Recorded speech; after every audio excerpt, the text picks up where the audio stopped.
বলে রুহুলে চিন্তা করো না, আদম আলাইহিস সালামের কপালের মধ্যে ঘষা দিয়া দেয়, সঙ্গে সঙ্গে আদমের সিনার মধ্যে নূরে মুহাম্মাদের নূর প্রবেশ করলো। এবার রুহুকে বলল, রুহু আবার তুমি যাও। আল্লাহ এবার আনন্দ হইয়া বলে, রুহু বের হয়ে আসো, রুহু বের হয়ে আসো। নারে তাকবীর, নারে রিসালাত, নারে তাকবীর। প্রধান অতিথির আগমন, প্রধান অতিথির আগমন, নারে তাকবীর। জনাব আমুন ভাইজান, এক দিরহাম পরিমাণ যদি কেউ আমার নবীর মিলাদে খরচ করে, সিদ্দিক আবু বকর বলেছে আমার সঙ্গে সে জান্নাতে থাকবে। আলহামদুলিল্লাহ বলে। ঈদে মিলাদুন নবী এই বছরে দেখলাম আমাদের জাতীয়বাদী দলের অনেক নেতারা আমার নবীর আগমনের কারণে তারা সুন্দরভাবে আমার নবীর সম্মান লিখেছে। আমার মনের কাছে এত ভালো লাগছে। মনে রাখেন, আমরা সুন্নিরা ক্ষমতা বলি না, আমার নবীর ইজ্জত যে করবে আমরা তাকে সাপোর্ট দেবো। কথা বলে ঠিক কিনা? আমার নবীর ইজ্জত সম্মান নিয়ে যারা তুলে ধরবে আমরা তাদের পক্ষে আছি। সে যদি রাস্তা যদি কুলি মজুদার হয়, একটা ভ্যান চালক হয়, কথা বলে ঠিক কিনা?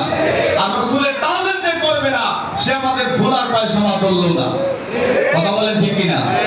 আল্লাহ বললেন, হে রূহ তুমি বের হয়ে আসো। বলে, না আল্লাহ আমি আর বের হতে চাই না, আমার আর বের হতে চাই না, কারণ আদমের সিনার মধ্যে যে নূরের পাওয়ার, নূরে মুহাম্মাদির পাওয়ার, এই নূরে মুহাম্মাদি লজ্জত এত সুন্দর, আমি থাকতে চাই। সুবহানাল্লাহ।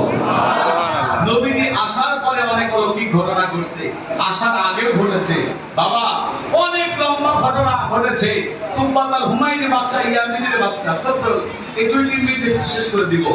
তুব্বাতুল বাদশা, হুমায়রা বাদশা, নবীজি আসার 1000 বছর আগে তিনি তুব্বা বাদশা, ইয়ামিনের বাদশা মক্কা নগরে সফরের জন্য গেছে।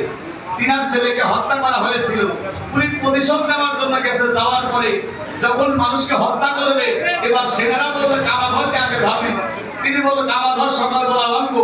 সন্ধ্যার পরে কাবা ঘর বানার নিয়ত করেছে, আল্লাহ সুস্থ দিয়েছে, আল্লাহ তার শরীরে রোগ দিয়েছে। এবার কত কবিরাজ ডাকে, কত রকমের পাদ্রীদেরকে ডাকে, কেউ রোগ সারাইতে পারে না। এক আওরাতের পণ্ডিতকে ডাকে, বললেন দেখেন তো কি হয়েছে। উনি মুরাকাবা করে দেখে এই বাদশা বদ নিয়ত করেছে, সে মক্কা কাবা ঘর ভাঙতে চায়। আল্লাহু আকবার বলে। এই জন্য আল্লাহ বেজার হয়ে তার রোগ দিয়েছে। বলে কি করতে পারি? বলে কাবা ঘরের সামনে যা মাপ চাইতে হবে। সুবহানাল্লাহ। আমাদের দেশের কিছু তাওহীদবাদী আছে, টুপিওয়ালা জুব্বাওয়ালা, তারা মাজার বাইরে ভাঙতে যাচ্ছে। বাবা এগুলা খারাপ কাজ। মাজারে আল্লাহর ওলিরা আছে বাবা। যদি একজন মুমিন শুয়ে থাকে বাবা, তাকে আঘাত করলে বাবা শাহজালাল, শাহপরান, এদের মাধ্যমে আমরা ফুরফুরাবি রহমাতুল্লাহ আলাইহি, শাহ রাহমাত নিজামপুরি, এদের মাধ্যমে জমিন ইসলাম পেয়েছে। কথা বলেন ঠিক কিনা?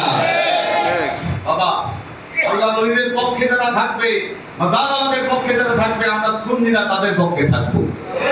আমাদের কথা ক্লিয়ার। কথা বলে ঠিক কিনা? তুব্বা বাদশা এবার কাবা ঘরের সামনে যা বলে, আল্লাহ আমি ভুল করেছি, বদ নিয়ত করেছি, আল্লাহ মাফ চাই, আপনি মাফ করেন, আপনি আমাকে মাফ করে দেন, মাফ করে দেন। আল্লাহ প্রতিশ্রুতি দিয়েছিল, ঠিক আছে যাও। এবার তিনি ঘরে গেলেন, আল্লাহ মাফ করলেন। এবার তুব্বা বাদশা ডাকতে বলে, যতদিন আমি থাকবো এবং আমার বংশের লোক এই কাবা ঘরে গিলাফ তারা লাগায়া দিল। তুব্বা বাদশা ডাক দিয়ে বলে, এলাকাবাসী শুনো রে, 40 জন আলেম আসলেন, তারা ডাক দিয়ে বলে, ইয়ামিনের বাদশা এলাকার মধ্যে আখিরি নবী আসবে, তার জন্ম হবে, নবুয়তি প্রচার করবে। ইয়াসরিব নামক এলাকা, যেখানে বর্তমান নাম মদিনা, ওই এলাকায় তার রওজা হবে। সুবহানাল্লাহ বলেন। এই এলাকাকে আপনি সম্মান করেন, ইজ্জত করেন। তুব্বা বাদশা ডাক দিয়ে বলে, ঠিক আছে, আখিরি জামানার নবীর জন্য আমি একটা সুন্দর ঘর বানাই দিতে চাই। এই বর্তমান মা আমেনা সেই ঘরের মধ্যে আখিরি নবীকে তাশরীফ এনেছিলেন, সেই ঘরটা কিন্তু তুব্বা বাদশা বানিয়ে গিয়েছিল। সুবহানাল্লাহ বলেন। তুব্বা বাদশা এবার চিঠি লিখলেন। চিঠির ভাষা ছিল এরকম, ইয়া রাসূলুল্লাহ, হাবিবাল্লাহ, আমার সালাম নেবেন, আমি ইয়ামিনের বাদশা তুব্বা বাদশা, জানেন আপনি কবে দুনিয়াতে আসবেন। নবী কি আসার 1000 বছর আগে। এবার তুব্বা বাদশা বলেন, ইয়া রাসূলুল্লাহ, আপনি কবে আসবেন জানি না, আমি তুব্বাতুল হুমায়রা বাদশা শুনলাম আপনি নাকি আসবেন দুনিয়াতে।